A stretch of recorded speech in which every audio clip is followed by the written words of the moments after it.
Boa noite a todos, sou o pai Rafael Cigano, aqui do canal Vamos Falar de Macumba, e hoje trouxe aqui uma das minhas filhas de santo, que é a Débora, que ela foi minha irmã de santo em outra casa, ao qual eu fiz um vídeo falando sobre esse lugar, entendeu? E sobre a vivência que eu tive nesse candomblé, sobre a vivência que eu tive nessa casa, né, com uma mãe de santo, que a gente fez parte lá da casa. Eu saí primeiro, eu saí 7 anos, né, antes, né? E ela continuou lá, ela chegou a se iniciar lá com eles, foi desenganada e depois de muitos anos, por obra do destino, ou por obra dos orixás, então a gente fez o laço, né? E hoje ela está aqui no meu terreiro, saiu do candomblé, veio com a Umbanda. Hoje ela vai contar um pouco da história dela para vocês, porque eu disse para vocês que eu ia fazer uma live, então eu vou fazer primeiro esse vídeo, a gente tendo toda a tranquilidade, a paz, para poder conversar, porque na live não dá, as pessoas ficam fazendo muita pergunta, são perguntas que a maioria das vezes, às vezes, foge do contexto, entendeu? Perguntas que não tem nada a ver com o assunto, então para que não fique uma coisa defasada, então a gente vai focar só na história da Débora, entendeu? Depois eu vou ver se eu consigo trazer a mãe dela também, porque a mãe dela fez parte desse mesmo lugar, entendeu? Então a gente vai contar a nossa história, porque a gente passou muita coisa nesse lugar, algumas coisas cada um passou singularmente, né? Mas algumas coisas a gente passou junto também. E aí ela vai contar a história dela hoje, vai se apresentar, contar a história dela, e depois vocês deixam aí nos comentários, deixem o gostei, se inscrevam no canal e deixem nos comentários o que vocês acham sobre suas experiências, que vocês já passaram, não só dentro do candomblé, tanto dentro da Umbanda também, porque teve algumas pessoas que falaram que eu estava dizendo que era só do candomblé. E não. Eu passei pelo candomblé do meu pai santo, pai Tel, que eu faço parte até hoje, nunca tive problema nenhum lá. Então o problema não é a religião, se é o candomblé ou se é um bando. O problema são as pessoas que fazem o ambiente ficar ruim, ficar negativo e fazem o clima ficar estranho. Então eu vou passar a palavra para a Débora agora e ela vai falar. Vai. Boa noite, gente. Fala mais alto. Muito baixo, muito baixo. Muito baixo. Boa noite, gente. Eu me chamo Débora, né? E hoje eu vou passar um pouquinho da minha história, o que eu vivi, né? No mesmo barracão que o meu pai santo hoje também já fez parte. E assim, eu fiquei lá praticamente a minha vida toda, né? Eu entrei lá bem pequena, assim, depois que minha avó morreu eu tinha uns 5 ou 4 anos, por aí, não me lembro, né? Então foi minha vida toda praticamente que eu vivi lá. E eu sempre fui muito devota, sempre tive muita fé mesmo, né? Nos guias, nos orixás, sempre fiz a minha vida mesmo em prol disso. Sempre me dediquei muito para isso. E eu também fui muito devota desse terreiro, né, que eu fiz parte, né, nesse barracão que eu fiz parte. Sempre fui muito devota, sempre acreditei muito nas palavras, sempre dediquei mesmo a minha fé. E eu desde pequena sempre acreditei nas palavras que elas falavam, né, que o guia sempre falou, sempre dei muito ouvidos e tudo isso. Minha mãe também fazia parte desse barracão, só que eu e minha mãe, a gente era muito próxima mesmo. A gente era como se fosse irmãs, nem parecia mãe e filha. E depois de um tempo houve muitas brigas, né, desentendimentos, muitas coisas. E a gente não sabia por que acontecia isso na nossa vida, porque a gente estava acontecendo tantas coisas desse jeito, né, porque a gente sempre foi muito unida, sempre foi muito próxima, então não tinha motivo para aquilo. E a gente sempre seguia a palavra dos orixás, dos guias, né, pombagira e etc. Sempre que era pra gente fazer alguma coisa, falar alguma coisa, a gente sempre fazia ele certinho. A gente sempre pedia permissão, a gente nunca passava por cima da ordem dos guias e nunca desse jeito. Só que a minha história, né, dentro da religião não é tão boa como a história de outras pessoas, né? Que só teve felicidade, alegria. Claro que nem todos os momentos são assim.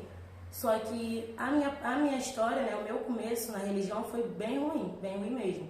Porque eu era muito espancada, eu era muito judiada, eu era muito criticada, eu era muito acusada de coisas que eu não fazia. Era o alvo, né? A gente era o alvo. Depois na época que eu fiz parte desse lugar, eu cheguei a ser o alvo por um tempo porque eu não trabalhava, eu não tinha condição de ajudar o terreiro, o barracão, né?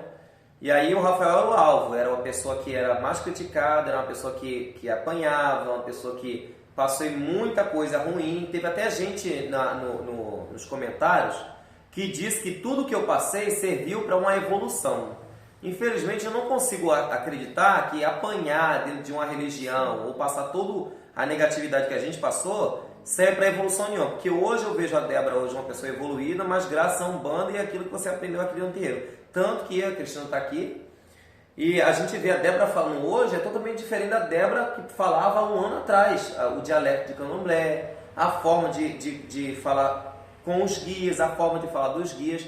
O que ela falou, o que a Débora falou aqui é o que acontece. Lá nesse barracão, que é o barracão da Mãe de Santo, tudo que a pombagira lá, que a pombagira que mandava em tudo. Até nos orixás ela mandava, você sabe, né? Até nos orixás ela mandava, ela ensinava o santo a dançar, ela mandava nos santos, ela mandava no que o santo devia fazer ou não. Até chamar santo eu já vi ela fazer. Mandar santo bater nas filhas de santo, ela fazia a pombagira que eu tô falando, não tô falando da Mãe de Santo, tô falando da pombagira. Então tinha muito essa máfia. Aí tem gente que pergunta assim, ô Rafael, por que você não denunciava? Por que a mãe de vocês não denunciava? Por que a mãe da Débora aceitava? Porque existe uma máfia por trás da religião, seja ela qual for. Tem muita religião que o pastor ele é tão mafioso que as pessoas sofrem ali, mas não conseguem se libertar daquela prisão. Tem candomblé que é assim também, porque a pessoa deve alguma coisa do Pai de Santo, então acha que não pode sair, que vai morrer. Lá tinha muito uma história de assim, se você dever obrigação para o santo, você vai morrer, o santo vai te matar, o santo vai fazer acontecer. Quando a Débora chegou no meu terreiro, a cachoeira que elas participaram foi em dezembro, não foi? Foi em janeiro. Janeiro de 2020. Então, em janeiro de 2020, a Débora participou da primeira cachoeira no terreiro. Mas isso porque a Débora quis ir e a mãe dela ficou com medo de ir. Porque lá no barracão onde elas faziam parte, que eu fiz parte também, a mãe de santo dizia que se a mãe dela fosse para dentro de uma cachoeira, ia morrer porque devia obrigação ao Oxum. Tinha 14 anos já de santo feito, né? Ela Senequete tinha 14 anos de santo feito, mas devia obrigação para o Oxum.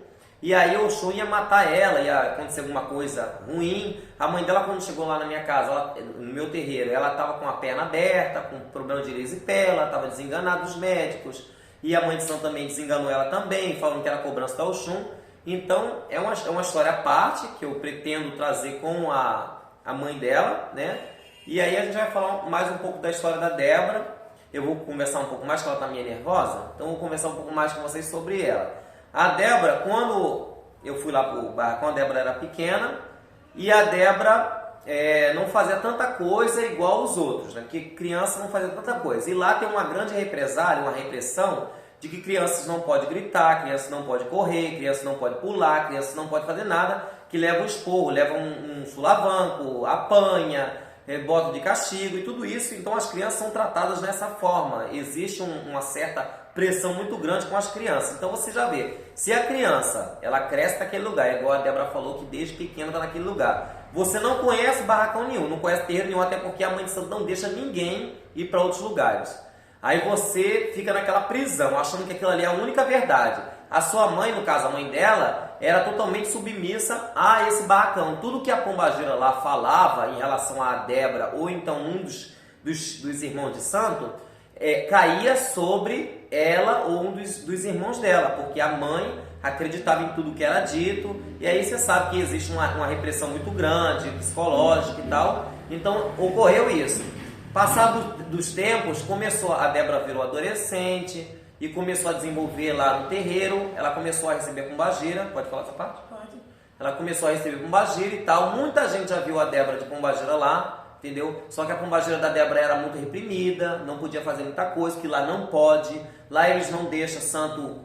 muita coisa assim que acontece por trás dos panos, que é até inviável falar, entendeu? Então existe uma pressão psicológica até com os guias, com os santos também, entendeu? Então a pombagira da Débora descia, né, mas não podia conversar com ninguém, tinha que estar lá na sala, como se fosse uma boneca mesmo ali. Eles fazem muito isso com os santos lá.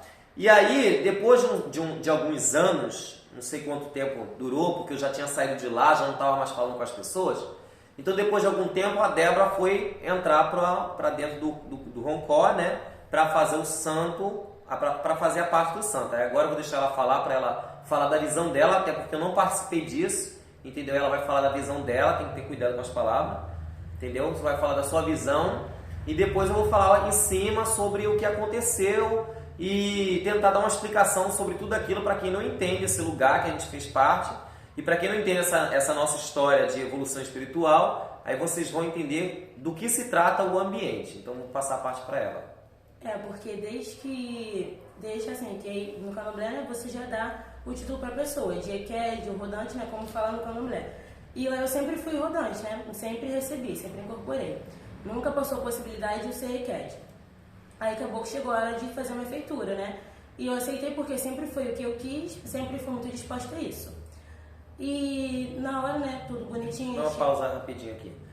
E lá, nesse lugar, existe uma outra pressão também, que quem é feito tem um grau, né? Sim. Quem é feito tem um grau. Quem é iniciado tem um quê a mais do que quem não é iniciado. Por exemplo, eu não era iniciado lá, então eu era o cachorro, que tinha que comer no chão e tudo aquilo que eu já falei no vídeo. E então a gente almejava se iniciar num lugar para conhecer aquilo que estava por trás do quarto de santo. Que tudo que a gente queria saber tinha que passar pelo quarto de santo para aprender. E depois que você passa...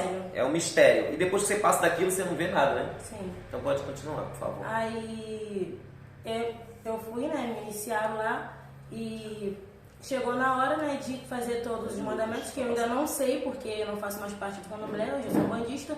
Então eu vou morrer sem saber, porque também não é minha vontade de entrar pro Candomblé.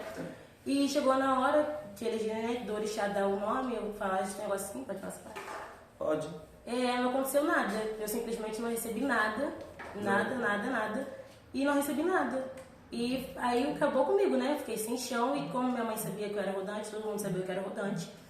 E, tipo, todo mundo me crucificou, tipo, acabou minha vida dentro daquele barracão, entendeu? Eu me tornei a pior pessoa do mundo lá dentro, porque é como se eu tivesse dado EQ, né, que fala. Como eu não tivesse nada. E eu mesma não entendi o motivo de eu não ter recebido nada, de meu orixá não ter vindo, e eu não sabia o que tinha acontecido comigo. E sempre procurava uma explicação para isso, porque eu não sei como funcionava, não sabia o porquê de eu não ter recebido meus guias, não sei o que aconteceu. Então, dali, ela me fez como EQED. Aí, a partir daquele momento... Teve a saída e você saiu como EQED porque você não incorporou no quarto de santo, rasparam sua cabeça, você não incorporou e o santo não trouxe o Oruncó, né? E aí você saiu como EQED e ainda foi dita que estava de EQ o tempo todo, nunca tinha incorporado nada. E você chegou até a apanhar, né? Apanhou no quarto de santo e muitas coisas... Apanhei no mesmo dia, de noite. No dia do que você já estava com querendo no pescoço, né? Então você apanhou naquele momento, uma surra, né? Foi espancado, igual você falou.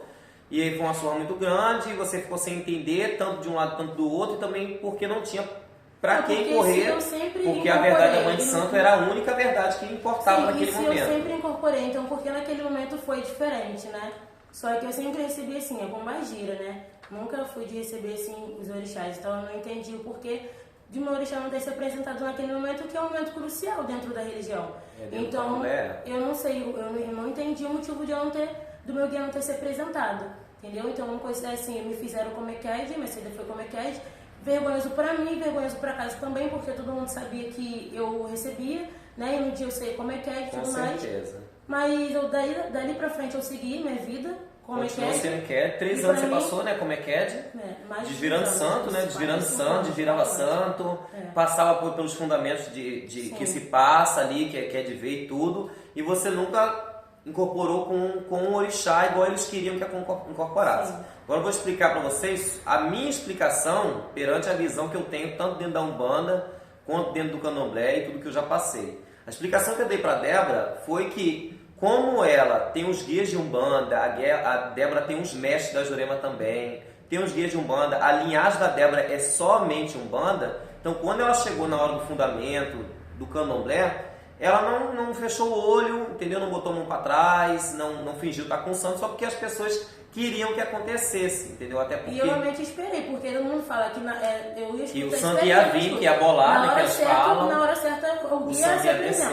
Então eu fiquei e esperei, entendeu? Eu fechei meu olho e esperei. É porque lá é muito mistificado essa questão de você não pode pegar no rungep senão você vai bolar, você não pode botar a mão no tabaco senão você vai bolar e tal. Quando eu fazia parte lá, até um certo ponto, eu acreditava que você não podia pegar num negócio, que senão ia cair assim, e tal. Depois que eu comecei a ver as coisas com olhos de maldade, quando eu comecei a botar mais maldade nas coisas, que eu comecei a descobrir que muita coisa que estava acontecendo lá, a pombagira só sabia porque eu contava, entendeu? Eu contava para uma das pessoas, ia lá correndo no ouvido da mãe de santo e aquilo suava.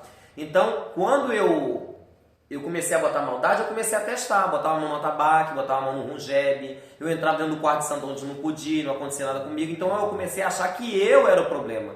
E na verdade o lugar era muito mistificado e fantasioso, que não tinha nada disso. Então a Débora, ela não recebeu o orixá dela porque a linhagem da Débora é a Umbanda. A maioria das pessoas que estão dentro do meu terreiro aqui é só Umbanda. Eu tenho minha parte do candomblé, mas eu não trago para dentro do meu terreiro.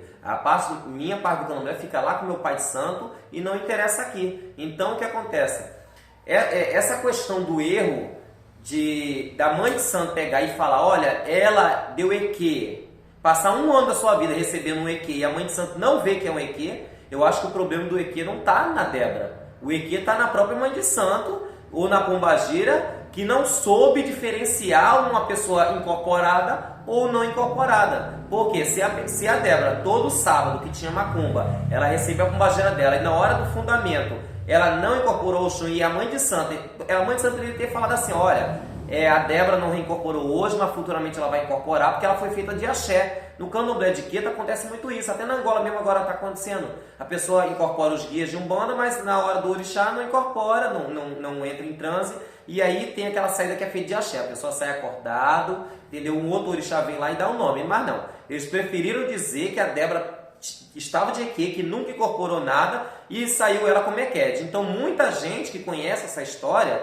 muita gente que conhece esse babado todo, sabe que a Débora sempre incorporou e foi um erro que cometeram lá na casa, entendeu? E tanto que quando a Débora veio para o meu terreiro, que ela começou a trabalhar, e começou a trabalhar com Maria Quitéria, e começou a trabalhar com as outras entidades dela, muita gente veio de fora, pessoas que a gente conhece, né? Algumas pessoas veio de fora para saber se realmente ela estava incorporando. Porque todo mundo já sabia, né, da história. Todo mundo sabia, mas...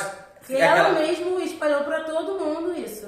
Entendeu? Então, assim, a Débora passou por tudo isso.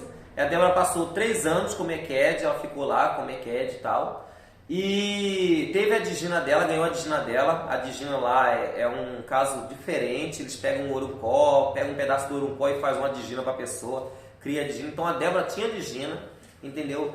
E aí depois que a Débora viu que as coisas não estavam andando para ela, que nada estava dando certo e que a mãe dela foi curada dentro da Umbanda, então a Débora falou assim, para mim não dá mais, eu não quero mais, entendeu? E aí a Débora passou pro meu terreiro com toda a decisão, né, Débora? Você teve a decisão de sair e tal. E aí eu peguei a Débora, peguei a mãe dela também, entendeu? Os dois que faziam parte lá do terreiro, eu levei as duas lá para conversar, entender o que estava se passando, porque eu não gosto de deixar a ponta solta em lugar nenhum. Levei as duas lá no outro barracão, nesse barracão da Mãe de Santo. Pedi, por favor, para a Mãe de Santo descer para conversar comigo, entendeu? Se ela quisesse gritar, ela ia gritar naquele momento. Se ela quisesse xingar, ela ia xingar naquele momento. Se ela quisesse fazer o diabo comigo, ela ia fazer naquele momento, para depois não ter ressentimento mais. Mas, infelizmente, foi atendido por uma das filhas de santo e o Ogã, tinha um Ogã lá na hora também, naquele momento, né? Tava eu, a Débora, a mãe dela, e aí a gente foi recebido pelo Ogã com muita grosseria, entendeu? Um Ogã com muita grosseria. E a menina fingindo que nada tinha acontecido, a menina até filha dela mesmo, filha carnal. Então o que acontece?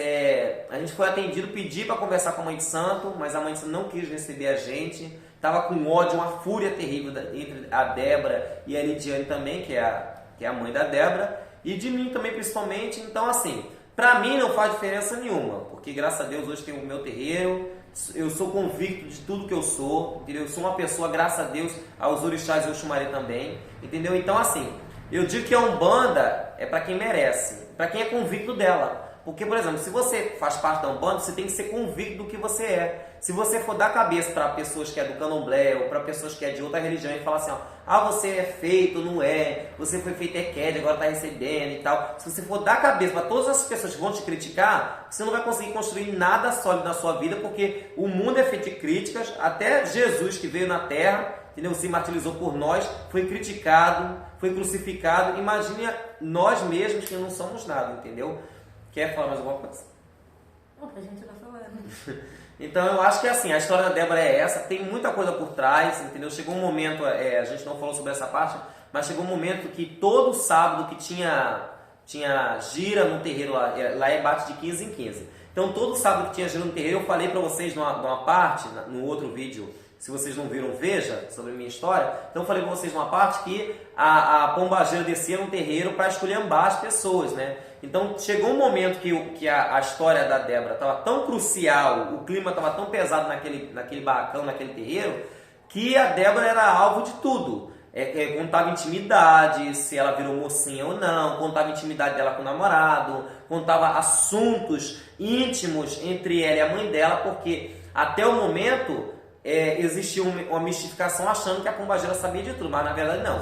Ela, como era amiga demais da mãe dela, contava a história para a mãe dela, como não tinha ninguém para conversar, porque a mãe dela já tinha perdido a mãe biológica, então só tinha a mãe de santo como uma referência, e ela contava todo o que se passa, o proceder dentro de casa para a mãe de santo, e quando chegava de noite na hora da gira, a mãe de santo recebia a pombageira, ia lá esculhambava, escorraçava a Débora, não era só a Débora, era outras filhas de santo também, outras irmãs nossas. Eu assisti várias vezes, nunca dei opinião, entendeu? Isso eu estou falando depois de que eu saí de lá. Como eu falei para vocês no vídeo, eu voltei lá, porque a macumba lá é uma macumba boa, né? Uma macumba animada, o Zogam bate bem, entendeu? É uma macumba boa. Só que esses detalhes, que são detalhes terríveis, tortura, negligência, problemas que eu acho que até problemas psicológicos, um ego inflado, eu sou mãe de santo, sou maior do que todo mundo, todos os filhos de santo são meus escravos, tem que fazer o que eu quero, lavar louça, lavar pia, lavar banheiro, e eu não estou falando dessas coisas dentro do barracão a gente pega e faz, eu estou falando dentro da casa da própria mãe de santo. Ela era a rainha de Sabá e as filhas de santo eram todas as negrinhas, as escravas, entendeu? Então acontecia muito essas coisas, esse negócio de esculhambação e tal. Então cada vez o clima entre a Débora e o barracão foi ficando cada vez mais estreito, até que chegou o pai Guiné, o meu preto velho, começou a ter mais ligação com a Débora, tanto no barracão de lá, quanto no barracão de outra mãe de santa, que a gente ia também, o pai Guiné tinha uma ligação muito forte com a Débora, até o momento que a Débora veio para o terreiro e ficou aqui conosco, entendeu? Então, gente, a Débora já deu a palavra dela, essa é nossa história, né? A minha história, que vocês viram no outro vídeo, é a história da Débora também, tem muito mais coisa por trás, só que eu acho melhor a gente não ficar falando sobre isso, que já é um passado, a gente só está contando sobre evolução espiritual, evolução de vivência, evolução de tristeza que a gente passou, a tudo que a gente passou, que a gente sobreviveu, entendeu? Eu tenho um certeza absoluto que as pessoas que são lá do outro barracão vão ver isso, mas se a gente ficar com medo de represália, a gente não vai contar nunca o que se passa, a gente vai viver com medo, entendeu? E hoje tem a internet aí pra gente abrir a boca mesmo, hoje tem a internet aí pra gente poder falar o que a gente pensa, a gente vive num país laico pra gente expressar a nossa religião, a gente vive num país livre que a gente pode falar aquilo que a gente pensa, com sabedoria, com disciplina, com destreza também, pra não atingir o outro lado, tanto que tudo que eu falei aqui eu deixei no ar. Só quem sabe, quem viveu, sabe de quem a gente está falando, de quem a gente está se referindo, entendeu? Então a gente não citou o nome de ninguém aqui, não citamos o endereço de ninguém aqui, não dizemos sobre a doutrina de ninguém aqui, a gente está falando sobre o que a gente viveu. Tanto eu tenho esse direito, tanto a Débora tem esse direito, e qualquer pessoa que está me assistindo aí pode também, se quiser falar sobre a sua história de vida, eu faço uma live, entendeu? Eu boto você na live, vou falar, entendeu? Para a gente poder se libertar de todo esse negativo que a religião vem passando. Infelizmente, a pessoa me criticou aí, porque eu falei que o candomblé tem isso e a Umbanda também, mas eu só citei o candomblé, mas eu citei o candomblé porque eu passei isso dentro do candomblé. E a maioria das pessoas que estão assistindo essa live sabe que na maioria das vezes o candomblé tem uma repressão muito maior, uma hierarquia muito maior que dentro da Umbanda. A Umbanda é mais light em relação a esse tipo de coisa do que o candomblé. O candomblé tem hierarquia pesada, entendeu? Tem hierarquia de pai de santo, depois do pai de santo vem a mãe pequena, o pai pequeno, os ebomes, antes dos ebomes as equedes, os ogãs. Sabemos de muita gente que é ogã e equede se acha demais, entendeu? São pessoas que acham que o pai de santo tem que fazer tudo aquilo que a pessoa faz, entendeu? E eu nunca dei crença para esse tipo de pessoa, que eu acho que eu sou ser humano igual você é. Se você não me respeita como ser humano, eu posso te respeitar como aquilo que é um grau ou um cargo aparentemente elevado, que você não tem elevação nenhuma, se você não tiver aquilo que possa transformar você como ser humano e aquele que respeita outras pessoas. Então vou deixar esse vídeo para vocês, entendeu? Mais tarde vou fazer uma live para nós dois responder as perguntas que as pessoas querem fazer na live, entendeu? Então vou deixar esse vídeo rolando para ter bastante visualização, entendeu? E mais tarde, quando a gente terminar aqui, a gente está pintando tudo aqui. Então mais tarde, quando a gente terminar de pintar, eu faço uma live respondendo todas as perguntas, todas as dúvidas que as pessoas têm, tanto eu e tanto a Débora. Então, um axé a todos, meu saravá a todos vocês, e que a Umbanda Sagrada possa abençoar vocês cada vez imensamente.